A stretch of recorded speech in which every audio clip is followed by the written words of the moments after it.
ይዋጓቸው ነበረ። እነዚህ አማሌቃውያን የሚባሉ በተለይ ይዋጓቸው ነበረ። ሙሴም ይዋጋ ነበረ። የእግዚአብሔር ኃይልም ከሱ ጋር ነበረ። ስለዚህ እስራኤላውያንን የሚቃወም ሰው ሁሉ ምንም በለው ይሞት ነበረ፣ ቅጣት ይደርስበት ነበር። አሁን ለምን ሆነ ብለን አምላክ ጨካኝ ነው ብለን ለመናገር አንችልም። እሺ ብላቴናና ሕፃናት ልጆች ይገደሉ ብሎ ፍርድ ለምን አወጣ ነው?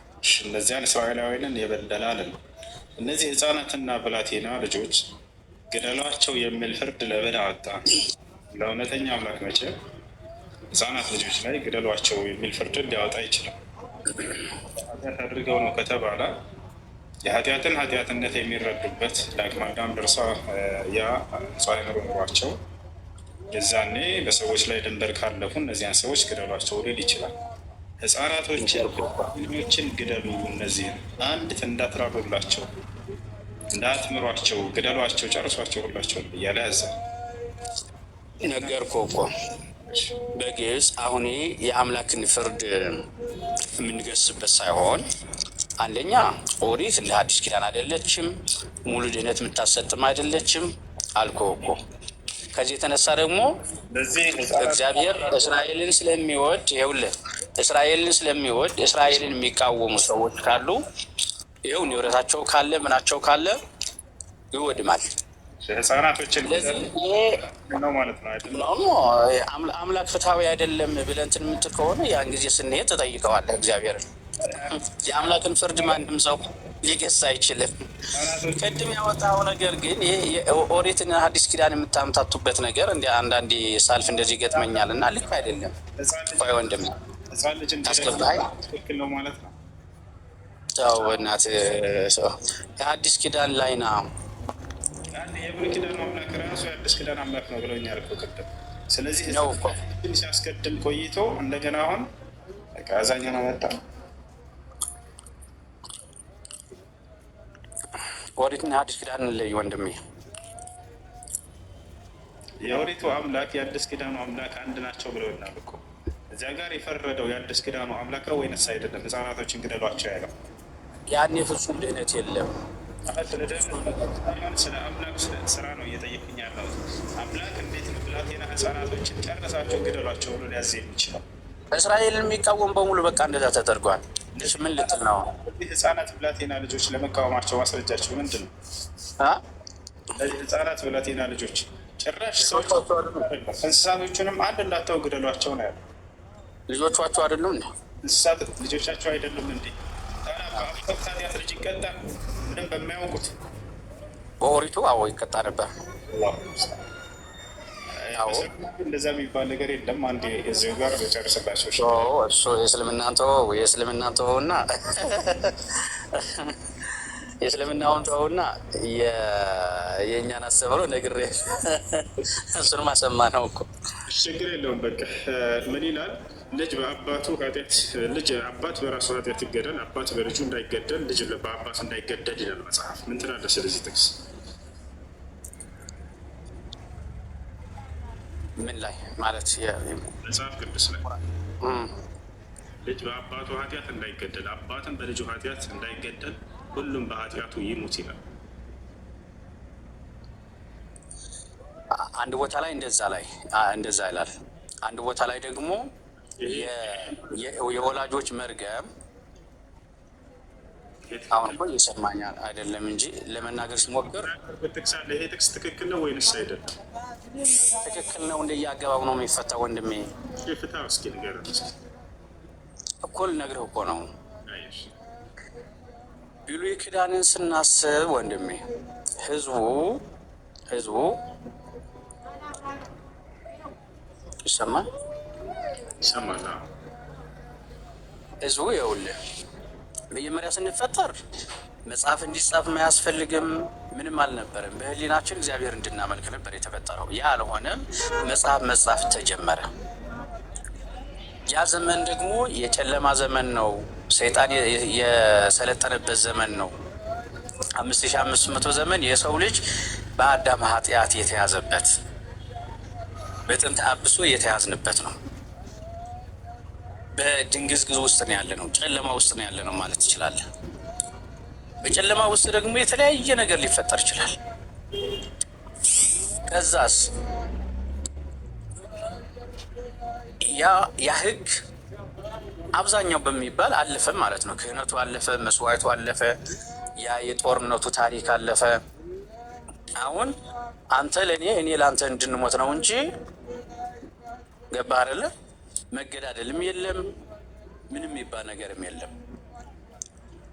ስለዚህ ሙሉ ድህነት ስለማታሰጠን ኦሪት ሙሉ ድህነት ስለማታሰጠን ከአዲስ ኪዳን ጋር ማምታታት ብዙ የማይጠቀሱ ጥቅሶች ራሱ አሉ። አዲስ ኪዳን ላይ ሆነን ማንጠቅሳቸው እንደ ታሪክ የታሪክ መጽሐፍ አሉ፣ የመዝሙር መጽሐፍ አሉ፣ የትንቢት መጽሐፍት አሉ። ስለዚህ ያንን ታሪክ አምጥተን አሁን እንደዚህ እንሆን ብለን ክርስትና አያስተምርም። እሺ እግዚአብሔር ህፃናቶችን ግደሏቸው ብሎ ተናግሯል። ያ ግን በብሉይ ኪዳን ነው ሀሳብ አይደለ? አዎ ያ እግዚአብሔር የአሁኑ እግዚአብሔር አዲስ ኪዳኑ እግዚአብሔር ነው ግደሉ ያለው ወይንስ ሌላ እግዚአብሔር ነው? እችን መልሳትና አለቀ በቃ ወደ ቀጣይ እንሄዳለን።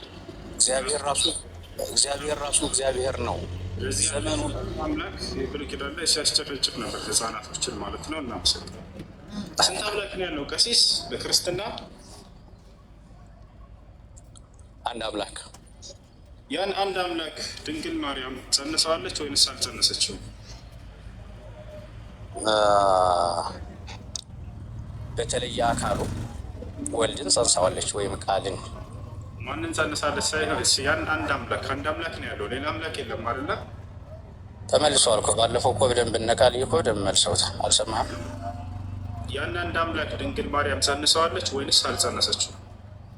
በተለየ አካሉ ነው የተጸነሰው ወንድሜ። በተለየ አካሉ ማለት እሱን እኔ አልጠየኩም እኮ። አንድ አምላክ አለ ብለውናል አይደለ? አንድ አምላክ ማርያም ጸንሰዋለች ወይንስ አልጸነሰችው? ለይተህ ጠይቀኛ። ለምንድን ነው ለይቼ የምጠይቀው? ስለ አምላክ ነው እያወራሁኝ ያለሁት። አንድ አምላክ አለ ብለውኛል። ያ አምላክ እኮ እንደ ሙስሊም እኛ አይወርድም አይወል ምናምን አንልም። ልጅ ያለው ሰራሲ ያለው ልቡ አካል ያለው ቃሉ አካል ያለው እስትንፋሱ አካል ያለው ነው እያልን እኮ ነው። እሺ እንደዚህ ብሎ ያስተማረ ነብያት አለ? ነቢያት ይህ አልተገለጸላቸውም ወንድሜ። ነቢያቶች አላስተማሩም፣ ግን ክርስቲያኖች ያውቃሉ። ይሄ ለምሳሌ ለአብርሃም በእንግዳ በሽማግሌ መልክ ሲገለጥለት አብርሃም በሚገባው ቋንቋ ነው እንጂ እግዚአብሔር ሙሉ በሙሉ ተገለጠ ብለን አይደለም እናስተምረው። ገባ አይደለ? ሰውን እንደ አርአያችን እንደ ምሳሌያችን እንፍጠር ሲል እዚህ ውስጥ አንድነትና ሶስትነት ታገኛለህ። ማን ናቸው እዚያ ጋር? አብ ወልድና መንፈስ ቅዱስ። ማን ነው እንደሱ ብሎ የተናገረው? ሙሴ በመጽሐፉ ባለቤት ይሄን ያውቅ ነበር? ጸሐፊው እኮ ሙሴ ነው። ወደ ዘፍጥረት ሙሴ ያውቅ ነበር። አብ ወልድ መንፈስ ቅዱስ ናቸው እዚህ ጋር እግዚአብሔር ብሎ ተናግሯል። ያውቅ ነበር። ይሄ ያውቃል፣ ግን ቢያውቅም እንደዚህ እንደ ሐዲስ ኪዳን እውቀት ግን አይደለም። ሊቃውንት ምን ይላል መሰለ? አብና ወልድ መንፈስ ቅዱስን ይኸውልህ በአካል አንድ በመለኮት ሶስት ሆነው አካላዊ ቃል ኢየሱስ ክርስቶስ ከድንግል ማርያም ከመወለዱ በፊት የአምላክ ራሱን ለወዳጆቹ ለእነ አብርሃም እንዳልኩ ነበር ወይ ቀሲስ? ሙሴ በመጽሐፉ ባለቤት አስወራም እንዴ ወንድሜ? እንዴ ሰው እያወራ እኮ ጥርቅ አይገባም። አሁን እኮ ዝም እያልኩ ነው። ይኸው እያስኮንከኝ ነው እንዳትለኝ፣ እኔ ዝም እያልኩ ነው። ስማት ሳልጨርስ ገና ጥያቄውን መልሰው። ሙሴ የመጽሐፉ ባለቤት ኦሪት ዘፍጥረት ላይ እግዚአብሔር ሲባል ጊዜ በመለኮት አንድ በአካል ሶስት ናቸው፣ እነርሱም አብ ወልድ መንፈስ ቅዱስ ናቸው ብሎ ተናግሯል ወይ? አብ ወልድ መንፈስ ቅዱስ አላለም። አመሰግናለሁ። ግን እዚህ ውስጥ አንድነትና ሶስትነት አለ። ለምን ሶስት ብቻ? ለምን 10 አልሆነም? እንዴት ሶስት ብለው እንደገደቡት ጥቅሱ ላይ ሶስት የሚል እስኪ አውዱ ላይ አንተ ነው የምትለው? እርሶ ስላሉ ማስረጃ ያሳዩን እያልኩ ነው። መጽሐፉ ላይ እኛ ስላለ ብዙ ቦታ ብዙ ማስረጃ አለ ወንድሜ። መዝሙር ላይ ብዙ ማስረጃ አለ። ሰማያት በእግዚአብሔር ቃል ጸኑ። መዝሙር ላይ ወይም የትኛው ቦታ ላይ ችግር የለውም። አሁን እኮ አንተ ይኸውልህ መጠየቅ ነው ያለብህ እንጂ ለምንድን ነው የምታስገድደኝ እንዴ? ውስጥ ነው ብሎ ያስተማረ መዝሙር እንደሱ አይደለም። ይኸው አስተምሯቸው እንዴት ነው ብለህ ነው መጠየቅ ያለብህ እንጂ ታስገድደኛለህ እንዴ? ቁርአን ላይ ስራ የሚሰሩ እኮ እፎይ ቁርአን የሚሰሩት እኮ ሙስሊማት አስረዱን ብለው ነው የሚጠይቋቸው እንጂ እንዲህ እያስገድዱ አይደለም። አዳምጠኝ። ይኸውልህ ኦሪት ላይ እየተነሳችሁ ከሐዲስ ኪዳን ጋር እያምታታችሁ የምታወሩ ንስሐ ግቡ። ይሄ ወሬ ነው፣ እየዋሻችሁ ነው የምልህ እኔ ባጭሩ። ምንም እምነታቸው መጽሐፉ ላይ ማስረጃ እንደሌለ አንተ ነገርከን እኮ። ከመጀመሪያ ጊዜ ስላሴ የሚባል መጽሐፍ ላይ የለም፣ ሀሳቡ ትምህርት ነው እንጂ ያለው አልከን አይደለ? ወርዶ አይለችም ስላሴ የምትል ወርዶ አይለች። አብ ወልድ መንፈስ ቅዱስ የሚል ግን አለ። ክርስቶስ ዮሐንስ ወንጌልን በደንብ አንብበው እንዴ። በጣም ጥሩሽ። አምላክ አንድ ነው ስላሴ ብሎ ማለት ትርጉሙ በመለኮት አንድ ነው አምላክ፣ በአካል ሶስት ነው ነው አይደለ? ይሄ መጽሐፍ ቅዱስ ላይ አለ ወይስ የለም? አለ እንጂ ማስረጃ ይኸው ጠቅላላ ዮሐንስ ወንጌል አንብበው። አምላክ አንድ ነው በመለኮት በአካል ደግሞ ሶስት ነው የሚል ጥቅስ አለ ወይ መጽሐፍ ቅዱስ ላይ? አለ፣ ሞልቷል። ኦሪት ዘጸአት እግዚአብሔር ለሙሴ ሲገለጥ እኔ አባቶች አምላክ ነኝ የአብርሃም የይስሐቅ ያዕቆብ አምላክ እኔ ነኝ ብሎታል። ኢየሱስ ክርስቶስም ተገለጠና ይህንን በደንብ አስተማረው። አየሁ አይደለ? ምን አለ? ስታጠንቋቸው በአብ በወልድ በመንፈስ ቅዱስ ማጠንቋቸው። የጠየቁህ ምንድን ነው? ድጋም እስኪ ጥያቄ። እኔ ወደ አባቴ አድርጋለሁ፣ አባቴንም እለምነዋለሁ፣ አጽናኝ ለዘላለም ከእናንተ ጋር የሚኖር አጽናኝ መንፈስ ቅዱስን እልክላቸዋለሁ። አሁን ለጠየቁህ ጥያቄ መልስ አለመጣህም። አምላክ በመለኮት አንድ ነው በአካል ነው ብሎ ያስተምራል። የስላሴ አስተምሮ ወንድሜ፣ የስላሴ አስተምሮ እስልምና አስተምሮ ላይ ቁጭ ብለህ የምትረዳው ነገር አይደለም። በፍጹም ምንም አይሆን ነገር ነው። አምላክ አይወርድም አይወለድም ብለህ አእምሮህን ደፍነህ ቁጭ ብለህ ስለ ስላሴ ልታስተምረኝ? አይ አለቀ እኮ ምንም። እሱ እኮ ነው መግባባት ያቃተን እኮ እሱ እኮ ነው። ስላሴ የሚለ የለም አለን። ቀጥሎ ትምህርት ነው ያለው አለ። አላልኩም ስላሴ ማለት ነው ስል አላልኩም። በመለኮት አንድ ነው በአካል ሶስት። ምናልባት ግን እዚህ ውስጥ ክርስቲያን ካላችሁ ኦሪትና ሐዲስ ኪዳንን ለይታችሁ ወቁ። አካሉ ጎደሎ የሆነ ቤተ መቅደስ አይገባም ነበረ በዛ ሰዓት፣ ከመስዋዕቱም አይካፈልም። ምክንያቱም ኦሪት ፍጹም ድህነት አይደለችም ይለናል ቅዱስ ጳውሎስ። ማቆያ ናት። ክርስቶስ መጣና ራሱ ሊቀ ካህናት ሆኖ መስዋዕቱን አሳለፈ። ራሱ መስዋዕት ተቀባይ፣ ራሱ መስዋዕት ሆኖ ኃጢአታችንን በመስቀል ላይ ጠርቆ ገደለው እንጂ እዚህ ጋር ድህነት የነፍስ ጉዳይ እቃ አይደለም ወንድሜ። ባለፈና በተሻረ ነገር እዚህ ጋር ኖ ያለፈ ነገር ነው የምታወራው። በቃ ያለፈ ነገር ሐዲስ ኪዳን ላይ ቁጭ ብለን ሐዲስ ኪዳን ላይ ላውራ። እግዚአብሔር እኔ ለኃጢአታቸው ስርየት የኢየሱስ ክርስቶስን ደም እፈልጋለሁ ያለበት ጥቅስ አለ የለም? አለ። ያሳይ ማስረጃ። ደም ሳይፈስ ስርየት የለም። እግዚአብሔር እኔ ለኃጢአታቸው ስርየት የኢየሱስ ክርስቶስን ደም እፈልጋለሁ ያለበት ቦታ አለ ወይንስ የለም? በሙሉ ይሄ የመጽሐፍ ቅዱስ ሀሳብ ነው ወንድሜ። የቱ ጋር ነው ያለው? አንድ ጥቅስ ይስጥ አልኩህ እኮ። አዳም ሲረገም የረገመው እግዚአብሔር ነበረ። የእግዚአብሔርን መርገም ሊያስወግድ የሚችል ፍጡር የለም፣ በነቢይም አይደለም በመልአክም አይደለም ይላል ኢሳይያስ። በገዛ የራሴ ክንድ መድኃኒትን አመጣሁላቸው ይላል። ቅዱስ ጳውሎስን ደግሞ ዕብራውያን ምዕራፍ 9 ላይ ደም ሳይፈስ ስርየት የለም ይላል። ገባ አይደለም? እግዚአብሔር እኔ ለኃጢአታችሁ ስርየት የኢየሱስ ክርስቶስን ደም እፈልጋለሁ ብሎ የተናገረበት አንድ ቦታ አለ የለም? ወንድሜ የለም የምትለውን ሀሳብ እያመጣ መጠየቅ የለብህም። መጽሐፍ ቅዱስ አንብብ። እኔ እየነገርኩህ ነው። አሳየዋ። ሚስጥር ነው ወይ? አሳየው፣ ንገረዋ። እሺ እንደዛ ምን የለም። ሁለተኛ ምንድን ነው ያለው? አሁን ኢየሱስ ክርስቶስ የመጣበት ዓላማ ምንድን ነው? እስኪ ንገሩ። እስኪ ከዚህ እኔ እናንተን ለማዳን ሰውን ለማዳን በአርአያውና በአምሳሉ የተፈጠረ ሰው በዲያብሎስ ቁጥጥር ስር ስለሆነ ሰውን የሚያድን ሌላ ስለሌለ አምላክ ሰው ሆነ። እሺ አምላክ ሰው ሆነ። ከበደ አይደል? ከበደ አይደል? ይችላል። አምላክ ሰው መሆን ይችላል። ኢየሱስ ክርስቶስ የመጣው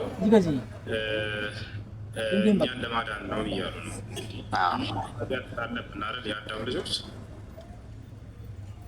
ነበረብን፣ አሁን የለብንም።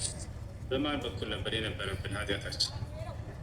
በአባታችን አዳም ነው። በአዳምና በሔዋን በአዳምና በሔዋን ምክንያት የመጣውን ኃጢአት ሊያስተሰርይ ነው የመጣው ኢየሱስ ክርስቶስ አይደለም። ያ ማለት ኃጢአት ልክ እንደ ደም እየተቀዳ ይመጣል ማለት ሳይሆን አዳም በሰራው በደል ከገነት እንድንባረር ሆንን ነው። ቅጣት ደረሰብን። እሺ ኢየሱስ ክርስቶስ ስለዚህ ስለ አዳም ኃጢአትና ስለሰራው ኃጢአት ጉዳይ ምናምን ተናግሯል መጽሐፍ ቅዱስ ላይ። እንኳን የእሱን ኃጢአት ሊያስተሰርይ ተውትና አዳምንና የሰራውን ኃጢአት አንስቷል ወይ መጽሐፍ ቅዱስ ላይ? ጭራሽ ኮማንድ ፖስት የሆነ ቤት ነው የገጠመኝ እኮ። ምንድን ነው የምታወራው? የአምላክን ስራ እንዲህ አድርገህ ዝም ብለህ በአንድ ደቂቃ እንዲህ አይነት ድፍረት አለ እንዴ? በጣም ይገርማቸዋል። ኢየሱስ ክርስቶስ የመጣበት ዓላማ የአዳምንና በእርሱ በኩል የመጣውን ኃጢአት ሊያስተሰርይልን ነው ብሎ ክርስቲያኖች የእምነታቸው መሰረት ይሄ ነው። ግን ኢየሱስ ክርስቶስ ይህን ጉዳይ አለማወቁ አይደንቅም። አዳም ብሎ ስሙን አላነሳም። አዲስ ኪዳን ላይ የአዳምን ኃጢአትንም አንዲትም ትንፍሽ አላነሳትም። ዝም ብሎ ይሄዳል። አሳሳቢ ሆነ የእምነት ይሄ ሳያስተምር ይሄዳል ዋላቸው መጽሐፍ ቅዱስ ወንድሜ ክርስቶስ የትኛውን ቦታ ላይ አዳም ብሎ ስሙን አላነሳም። ይቅርና ስለ ኃጢአቱ ጋር ሳ ማለት ዳግማዊ አዳም ነው። ቅዱስ ጳውሎስ ነግሮን የለ እንደ ወንድሜ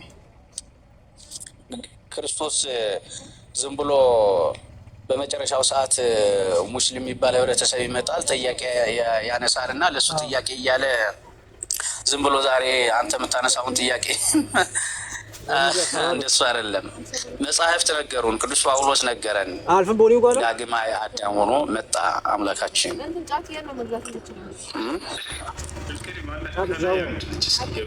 ከእርሶ መማር ይፈልጋል። ይወያዩት። እሱ ደግሞ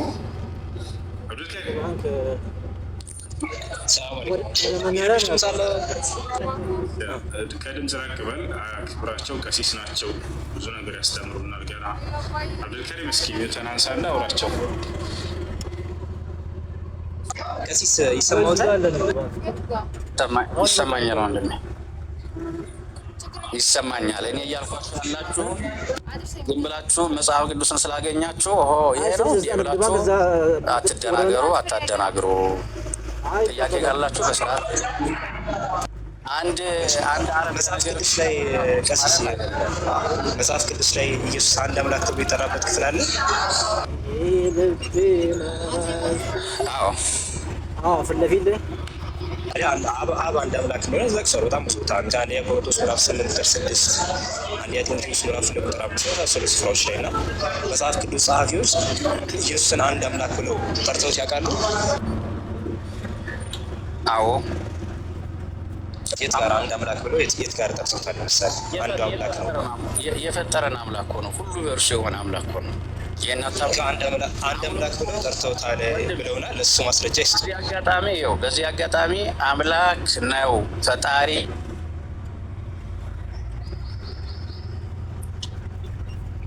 ድምጻችን ተቋርጧል። ቀሲስ አይሰማም? አሁን ይሰማል። ጥያቄው ገብቶታል አይደለ? ገባኝ። አምላክ ነው እያልኩ ነው። ፈጣሪ ነው። ሁላችንም ስነ ፍጥረትን በሙሉ የፈጠረ ነው።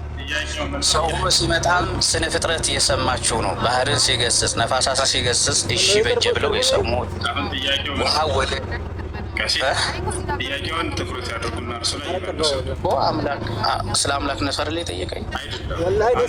ተብሎ ኢየሱስ ክርስቶስ ተገልጿል ወይ? አብ ለምሳሌ አንድ አምላክ ይባላል። አንደኛ ቆሮንቶስ ምዕራፍ 8 ቁጥር 6 ላይ ለእኛስ ሁሉ ነገር ከእርሱ የሆነ አንድ አምላክ አብ አለን እያለ አንድ አምላክ ጨርሰው እስኪ እሱን እሱን ጥቅስ ጨርሰውስ ዝም ብለህ ጨርሱታ። እሱን ንባብ ጨርሰው እዛው አለ እኮ የክርስቶስ አምላክነት እዛው አለ። አዳም ተዋ፣ ትልቅ ሰው ናቸው። አክብረን እያወራሁት ነው። አንድ አምላክ ተብሎ አብ እንደተገለጸ ሁሉ ኢየሱስ ክርስቶስ አንድ አምላክ ተብሎ ተገልጿል ወይ ነው ጥያቄ። አሁን ወደ መልሱ እዛው አንድ አምላክ የሚለው ላይ አንድ አምላክ የሚለው አረፍተ ነገር ላይ የሶስቱም አካልነት አለ። አንድ አምላክ ስንል ወልድም አለ መንፈስ ቅዱስም አለ። የለም ይበሉና ቀሲስ የለም ብለው ከዛ ግን ወደዛ መሄድ ይችላሉ። መጀመሪያ ግን እኛ ግን አለ ወይ ነው። አሁን አንድ አምላክ ተብሎ አሁን አንድ አምላክ አባል ብሎ አንድ ምትለው አንድ አምላክ እኮ አንዱ አምላክ አብ ነው ብሎ ነው መጽሐፍ ቅዱስ ጻፊያን ያስቀምጡት። አይ አንድ አምላክ ተብሎ ደግሞ አንድ አምላክ ተብሎ አብ እንዳለ ያምናሉ አይደል ቀሲስ? አንድ አምላክ ተብሎ አብ ተጠርቷል አይደል ቀሲስ? ልክ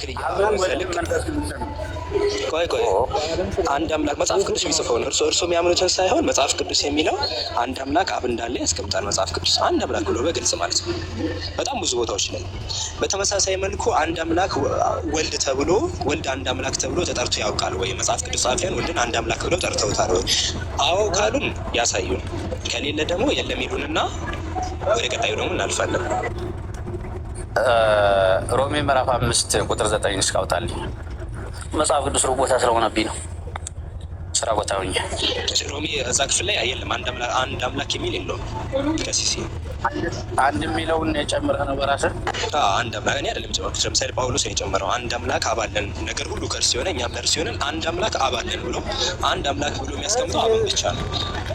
ኢየሱስ አንድ አምላክ ተብሎ ያውቃል ወይ ነው? አያውቅም ይበሉና ወደ ቀጣይ ሄዶ ችግር የለውም ቀሲስ። መጽሐፍ ቅዱስ ጠርሶት አያውቅም ማለት ይቻላል። ስንት ሰው ልዋስ ነው? ሲዋስ ችግር የለውም እንጠብቆታለን ቀሲስ።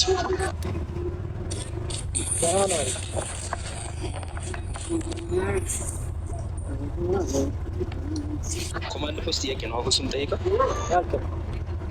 እሱ እንደዚህ አይደረግም። ወርድ ባይ ወርድ ፋላሲ አትስራ። ይሄ እኮ ወርድ ባይ ወርድ አይደለም እኮ ቀሲስ። ምክንያቱም የመጽሐፍ ቅዱስ ጸሐፊያን ስላስቀምጡት ነው። ሊትራሊ እየለዩ ያስቀምጣሉ። ከአንዱ እያሉ ያስቀምጣሉ። ቁጥር 4 ላይ ባይዘው ካዩት እኮ ከአንዱ በቀር ሌላ ማንም አምላክ እንዳሌለ እናውቃለን። ከ40 ቁጥር 6 እኛስ ነገር ሁሉ ከእርሱ የሆነ እኛም ለእርሱ የሆነ አንድ አምላክ አብ ብሎ ያስቀምጣል። ሌላ እንደዛ እያለ ቦታዎችን ያስቀምጣል። አንድ አምላክ አንዱ አምላክ አብ ነው ብሎ ነው የሚያስቀምጠው ቀሲስ። አብ ብሎ ነው የሚያስቀምጠው ቀሲስ። አንድ አምላክ ብሎ አብን ነው የሚያስቀምጠው። አንድ አምላክ ብሎ ወልድን ያስቀምጣል ወይ ነው እኛ ደግሞ ጥያቄያችን። አዎ አንድ አምላክ የሚለው ውስጥ አብ ወልድ መንፈስ ቅዱስ አለ እያልኩ ነው። አንድ አምላክ ብሎ አብን ይጠራል። አንድ አምላክ ተብሎ ወልድ ተጠርቶ ያውቃል ወይ ነው? የለም ይበሉን ወይ ከሌለ ቀሲስ። እየነገርኩህ ነው። አንድ አምላክ አንድ ባይልም አምላክ ካለ አምላክ ስንል የለም ማለት ነው አይደል ቀሲስ? የሶስቱ እኮ የለም ማለት ነው። አምላክ የሶስት መገለጫ ነው። አምላክ ቆይ ቀሲስ የጥያቄውንም እንትን አይበሉት፣ አይቀያይሩት። ለምሳሌ መጽሐፍ ቅዱስ ላይ አንደኛ ጢሞቴዎስ ምዕራፍ 2 ቁጥር 5 ላይ አንደኛ ቆሮንቶስ ምዕራፍ 8 እኔ አጣሚ አይደለም አንደኛ ቆሮንቶስ ምዕራፍ 8 ቁጥር 6 ለምሳሌ ለእኛስ ነገር ሁሉ ከእርሱ የሆነ እኛም ለእርሱ የሆንን አንድ አምላክ አብ አለን ብሎ ያስቀምጣል። አንድ አምላክ የሁሉ አባት አለ ብሎ ያስቀምጣል። ኤፌሶን ላይ ማለት ነው። ከዚህ አንድ አምላክ እያለ መጽሐፍ ቅዱስ የሚያስቀምጠው አብን ብቻ ነው። እርሱ አንድ አምላክ ብሎ ወልድን አስቀምጦ ይላል መጽሐፍ ቅዱስ ላይ አንድ አምላክ ብሎ። አሁን ጥያቄው ቀሲስ አሁን ከሌለ የለም ይበሉን። መጀመሪያ አንድ አምላክ ብሎ ወልድ ተጠርቶ ያውቃል ወይ? አዎ ያውቃል ወይም አያውቅም ይበሉን። ጨረስክ? አሁን እሺ ከጨረስክ እንጠብቅ። ጥያቄ እኮ ነው የጠየቅኩት ቀሲስ። የጥያቄውን መልሱን ነው የምንፈልገው አሁን። ዝም ብለሽ ጠይቂ።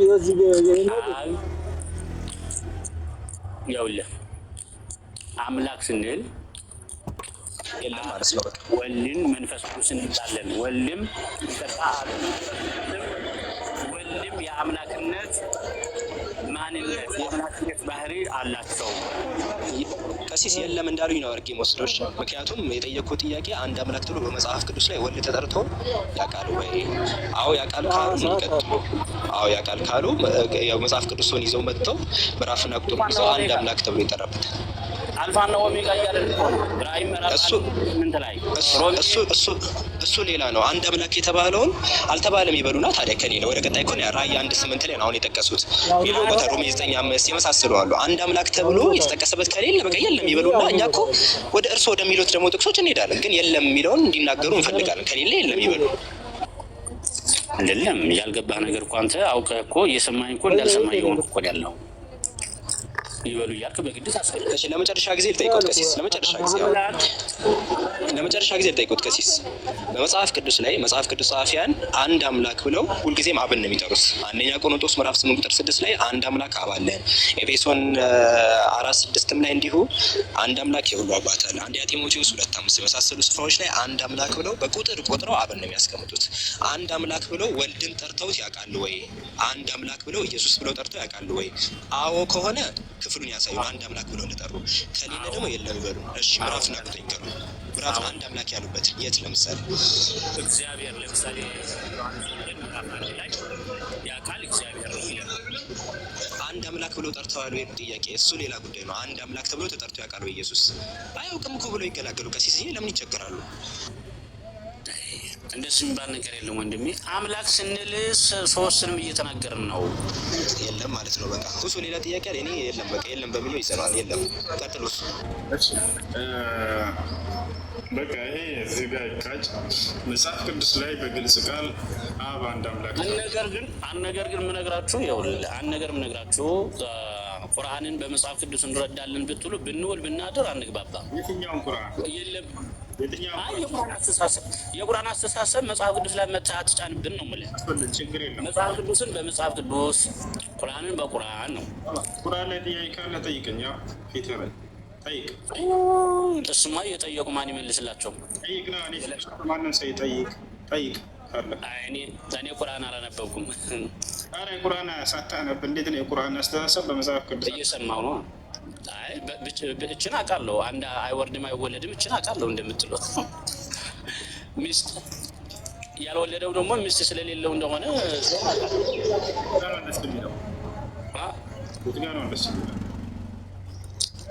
ሚስት የሌለው ሲሆን እንዴት ይወልዳል? የወለደው ሚስት ስለሌለው ነው እንጂ የት ጋር ነው ያለው? አለ እኔ ምዕራፍና ቁጥሩን አላውቀውም። እናንተ ታውቁታላችሁ። እግዚአብሔር ሚስት አለ የለውም ተብሎም አይጠየቅም። ካለውስ መጽሐፍ ቅዱስ ላይ እግዚአብሔር ባል እንደሆነ ባሳየስ ሚስት እንዳለ እንትላለህ? ተው እንጂ አላሳየህ ነው። እኔ ማስረጃ ነው። አንተ በማስረጃ እንደመታወር አሳየህ ነው። እኔ ግን በማስረጃ ያሳየህ ነው። እግዚአብሔር ባል ነው። በጣም በጣም በጣም በሰላሙን ወዳጅ ና ሳለሰሪሆን እንዳትጣ ወላሂ ሳለሰሪ ባል እንደሆነ እግዚአብሔር ያሳየህ ነው መጽሐፍ ቅዱስ ላይ። ምሳሌ እኮ ነው እሱ። የቱ ጋር ነው ያለው? መጀመሪያ እስኪ ንገረን። ታውቀዋለህ? ምሳሌ ነቢያት ላይ እግዚአብሔር ባልሽ ነው የሚለው። የምን ባል ነው? የማን ባል ነው? ምሳሌ ነው። የባል ተግባር ምንድን ነው? ምሳሌ የበላይ ነው አይደለ? ምሳሌ እዚያ ጋር የለም። ባል ነው እግዚአብሔር ተብሎ ተቀምጧል። እንደዚህ ነው በቃ የምታነቡት። ምሳሌ የሚል የለም አላለም።